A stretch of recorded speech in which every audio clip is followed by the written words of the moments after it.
नातू बाबा आज हम स्कूल जाएंगे। किसने कहा तुझसे? मम्मी ने। तेरी माँ तो पगला गई है। पागल तो आप हो, आपको हमारी कोई बात ही नहीं अच्छी लगती। चुप।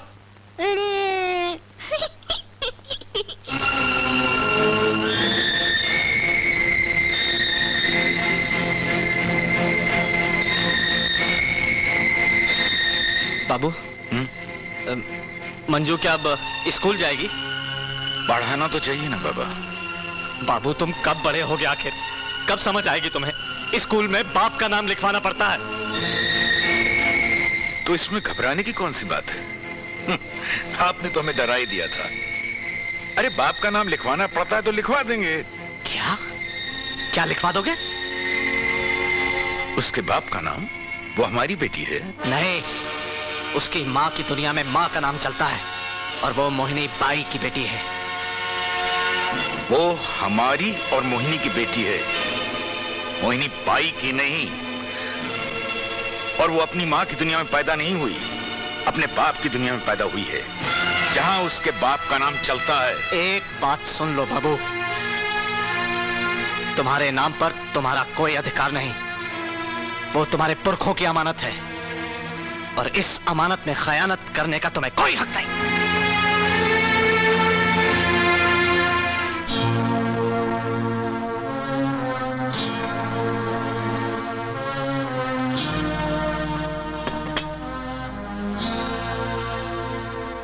अच्छा, तो आप वहां खड़े हैं, चाय तो यहाँ पड़ी हुई है। चंदन,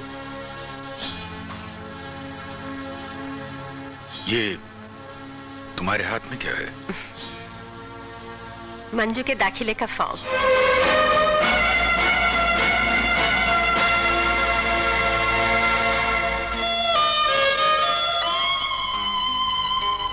लो भर दो।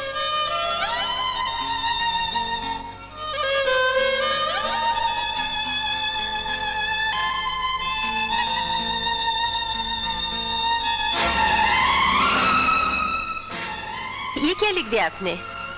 ये धर्मपाल सिंह कौन है? मंजू का धर्मपिता। जब उसके पिता मौजूद है तो धर्मपिता क्यों? मोहिनी तुम क्या सचमुच आप मंजू को अपना नाम नहीं देंगे? लेकिन मैं अपनी बेटी के साथ ये अन्याय नहीं होने दूंगी। पिता का नाम उन्हीं बच्चों को मिलता है मोहिनी बाई जो पति पत्नी के मिलन से पैदा हुए हो, और तुम बाबू की पत्नी नहीं हो। यहाँ मेरे और तुम्हारे बाबू के रिश्ते की बात नहीं हो रही नथु, यहाँ मंजू और तुम्हारे बाबू के रिश्ते की बात हो रही है। चंदन, तुम नथु को कुछ कहते क्यों नहीं हो? हमारी इतनी सी बात नहीं मान सकती। क्या कुछ नहीं किया हमने तुम्हारे लिए? बहुत कुछ किया है सरकार। पैसे, जेवर, ऐशो आराम, लेकिन ये सब तो मैं उंगली के एक इशारे पर कमा सकती थी। वहां मैं कम से कम लोगों की तो थी, यहां मैं किसी की भी न रही। ना तो चंदन की पत्नी, ना ही मंजू की माँ। हमने तुमसे प्यार किया है, दिल से चाहा है तुम्हें मोहिनी। और उसी प्यार का वास्ता देकर मैं तुम्हारी बेटी का हक मांग रही हूँ। चंदन देखो, खामखा जिद मत करो। जिद? तुम इसे जिद कह रहे हो? क्या मंजू का कन्यादान भी ये फर्जी धर्मपाल सिंह करेगा? मंजू हमारी बेटी है, उसके लिए क्या ठीक है और क्या ठीक नहीं, ये हम खूब अच्छी तरह से जानते हैं। आप कुछ नहीं जानते। आपकी आंखों पर तो इस नत्थु ने खानदान और मर्यादा की एक ऐसी पट्टी बांध रखी है कि आपको कुछ और दिखाई नहीं देता। मेरे पांव में तो घुंघरू बंधे थे सरकार, और आपके पांव में दस्तूर की गूंगी बेड़ियां पड़ी हैं, जिन्हें आप... मोहिनी, आखिर आवाज ऊंची हो ही गई। मैं नहीं जानती थी सरकार, आपकी पसंद का बोझ इतना भारी होगा।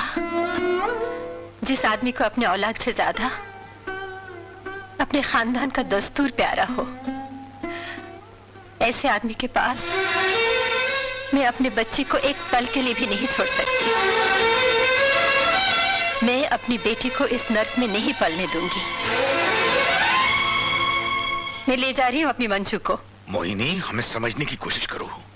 अब और कुछ समझने की जरूरत नहीं है सरकार, लेकिन इतना याद रखिए, वक्त के सामने बड़े बड़ों के सर झुक जाते हैं। मोहिनी, हम वक्त को रोकना जानते हैं। हम पांव की मेहंदी नहीं है, चंदन है चंदन, जिसका माथे पर तिलक लगाया जाता है, समझी?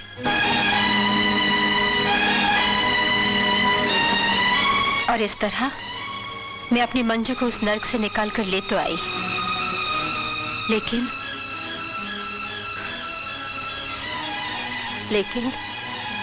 मंजू अपने पापा के लिए तड़पती रही। दुख की बात तो यह है मोहिनी जी कि आप दोनों ने एक दूसरे पर जो तीर चलाए वो आर पार तो हुए आपकी बेटी की छाती के, और वो बेचारी अपनी लहू लुहान आत्मा लिए भागती फिरी कि कहीं उसे पनाह मिल जाए। आपने अपने अहंकार की चौखट पर अपनी ही इकलौती बेटी की बलि चढ़ा दी।